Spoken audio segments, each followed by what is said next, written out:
IQ explains only 20% of problem-solving ability. So it is not enough to hire smart people. They need the right thinking framework as well.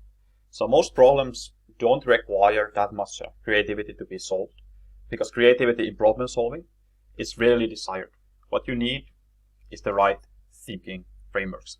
So that's a quote from a book called Cracked It, which is a consulting book by Bernard Garette and the company.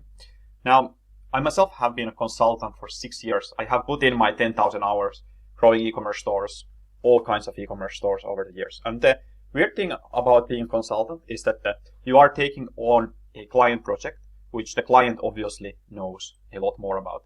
And they are expecting you to solve their problems pretty fast. So you essentially need to be a lot smarter than the client, because otherwise the client will not respect you. Why would they pay you if you are not going to be able to solve their problems and be that kind of authority in their lives? So there's a lot of pressure to perform in this profession.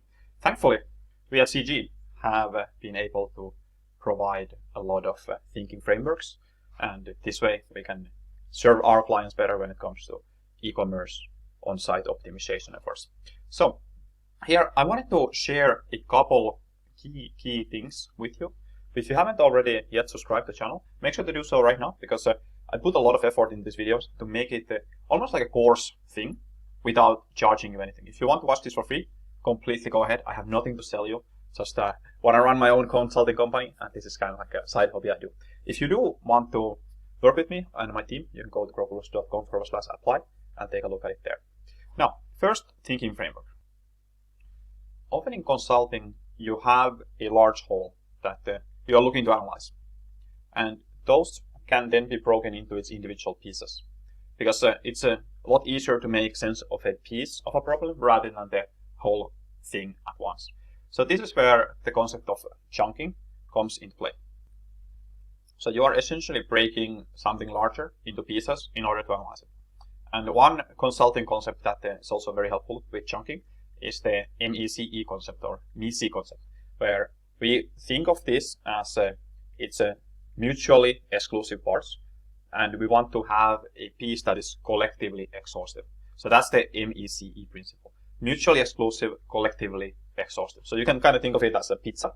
So you want to have every single slide there, but each slide is individually unique. So that's that piece.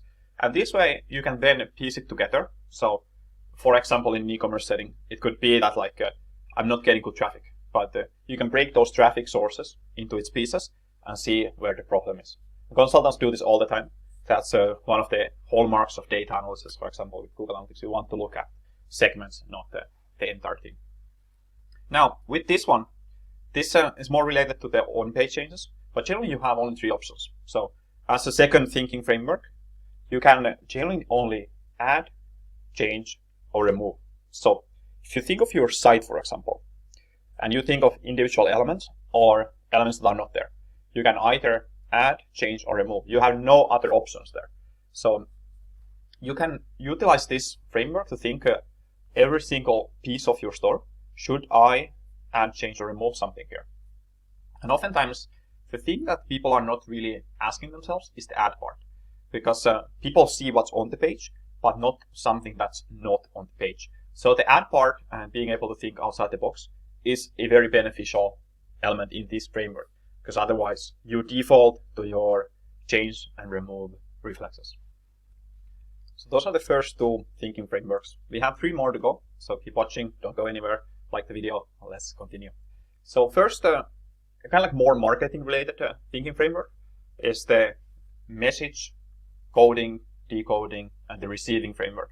So with everything that you want to communicate, you have your message, then you are kind of decoding that message. So thinking like you want to communicate certain aspects of your product, but you only have so much space on your banner, for example. So you need to kind of squeeze it in there, decode it, and then that decoding or that coding will be decoded afterward by the receiver. So he or she is going to look at it from their perspective, and their situation will probably be a little bit different. They'll be in a different situation, like maybe on their phone, PC, whatever. Like that's out of your control.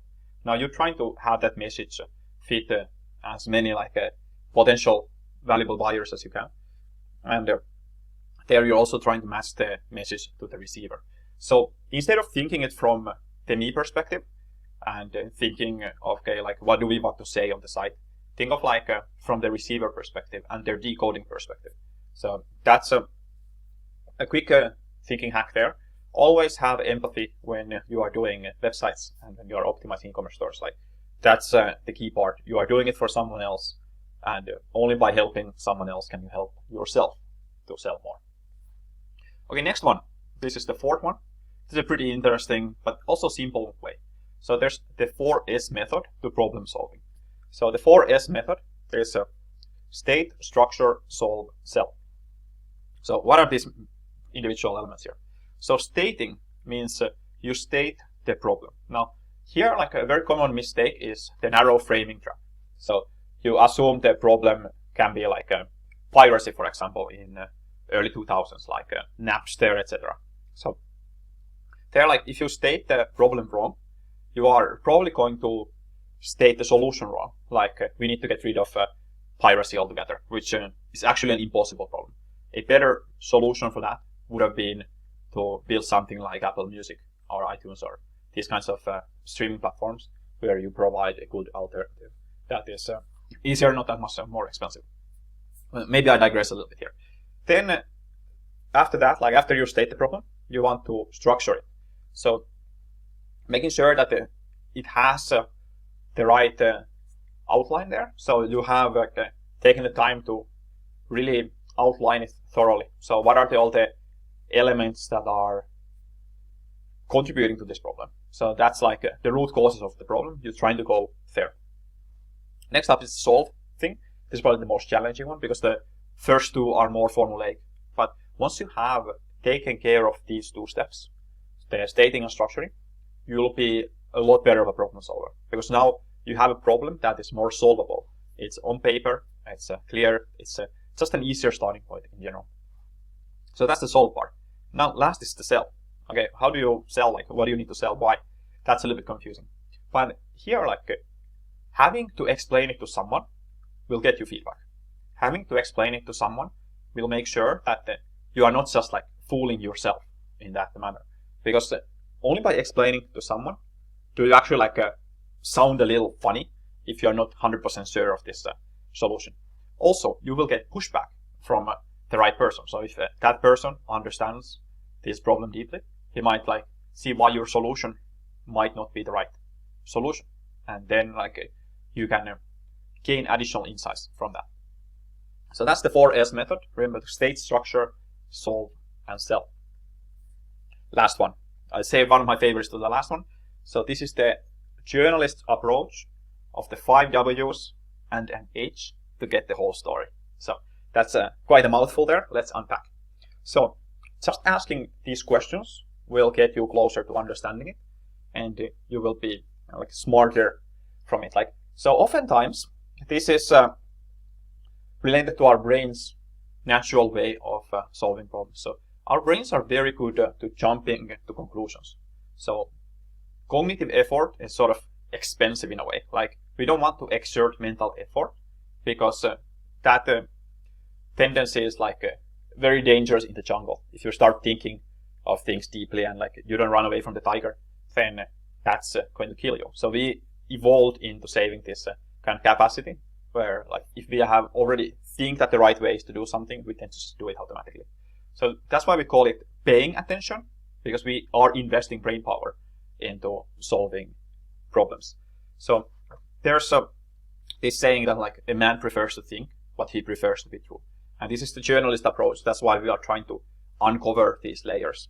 But the problem is that like often the more experience you have of something, the more likely you are going to jump into the previous conclusions. So in a way, like experience can also work against you in this kind of way, because you're just looking to fuel your confirmation bias with this.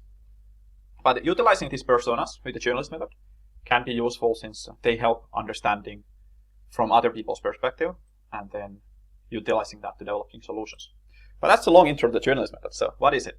The 5 W's and the H. So the 5 W's. First, who. Second, what. Third, where. Fourth, when. 5 how, so that's the H. And then like finally, like you'd also ask why. So for example, who is using the site? What are they looking to achieve? Where have they gone before? Where are they going now? What's the situation there? When are they likely to need this solution? When are they likely to start their search? And how are they likely to search? Like, are they already buyers that understand things deeply? Are they just kind of like semi-problem aware? Are they very solution aware already? These kinds of things. And then I think the why part is also very, very interesting. Like, why would they buy from here? Why would they behave this way? Why would they not behave this way? So just asking a lot of whys and almost like following that trail of whys, just like asking it multiple times, forces your brain, as I said, to slow down and take that time to pay attention, which will lead to insights that you have previously not concluded. So you will get something fresh and not just your autopilot thinking. So that's those. Like I said, 6 years of experience using these tools, definitely put on my 10,000 hours, and I have a beautifully constructed expert team help me as well to spar on these projects together. So if you want to become one of our cherished e-commerce optimization clients, where we help you with the conversion optimization, average order value optimization, and purchase frequency optimization, so you can boost your lifetime value, go over to growtools.com/apply, and let's see if this could be a good fit. Thank you.